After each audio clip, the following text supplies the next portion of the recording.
Hey guys, it's Gina and Cassandra.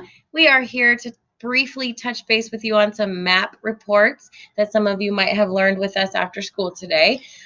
The reason we're showing this to you is because this is something that you can do immediately tomorrow with your students for their leadership binders or folders. Yep, it's a perfect couple of reports to conference with your students with so that they know their growth goals and that they can set learning goals for the leadership binder. And honestly, this is something that all students should have access to.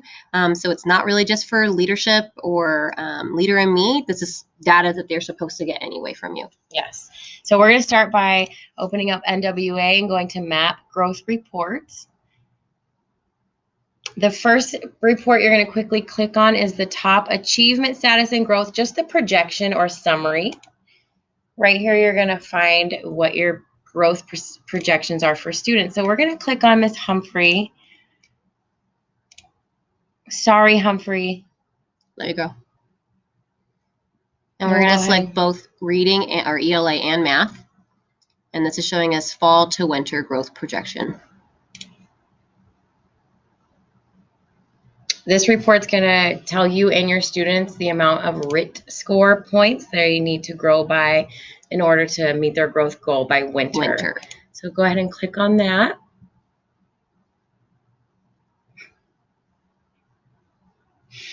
Alrighty, so you can see mathematics is listed first. Up here. Tells you their RIT score, their percentile, but over here to the right, their projected RIT by winter and their projected growth. So you can see sevens, a lot of sevens and sixes and eights. For math, the growth goal is going to be very similar for every student and every grade. I don't know why they told us why, but it's because. So just deal with it. Deal with it. And then in ELA reading, you'll see that their RIT scores are quite different from each other. The growth goal that they're supposed to meet. But they're all manageable. Definitely There's nothing here larger than 10 points.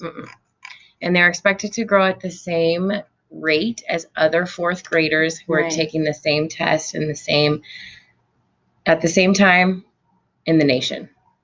So we're going to focus on Piper because we know and love her and Gina birthed her. So we're going to focus on her. And so you can see that her range is anywhere from 205 to 211. She's in the 69th percentile. And her projected growth for winter is 7 points. Okay, and then if you scroll down, you can see the same thing for reading. It'll be a little bit different, but she is, what is she at? 227, 97th percentile. She's expected to only grow 3 points in reading, I think, because she was in the higher percentile for reading. So we would take that information, right, Gina? Yes. And then we would pull another report. This one you don't need to give to students. It's not very student friendly, but you're going to use that projected growth data and plug it into another report. So we're going to go back to MAP growth reports.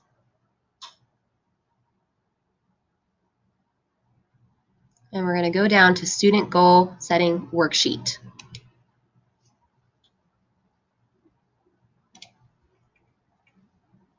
So let's go to Humphrey's class. We're going to check in on Piper.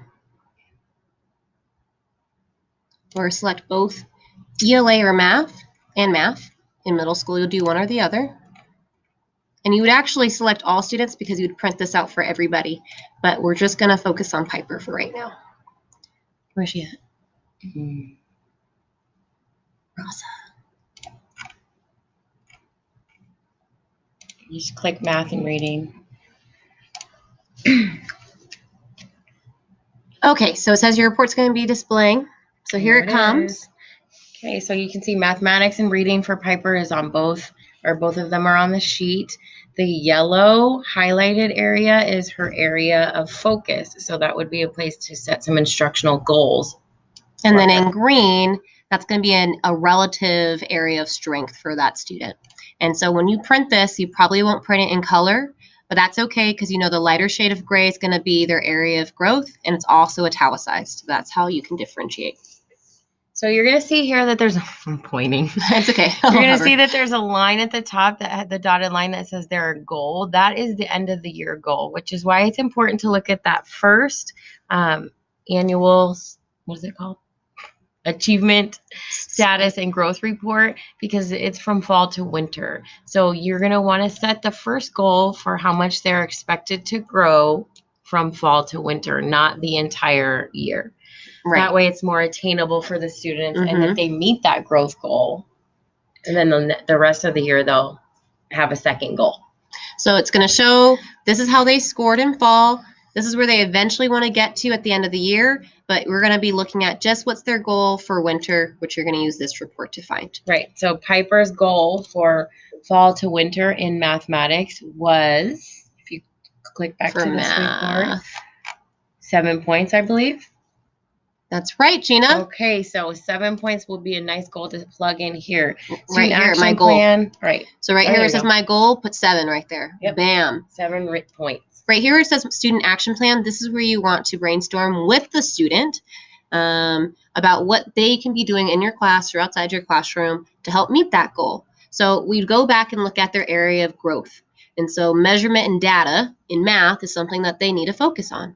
So you guys can work together collaboratively to figure out what are some curriculum or supplemental curriculum items that they can be using to help practice that skill in a center at some point in your classroom. And at home. And at home.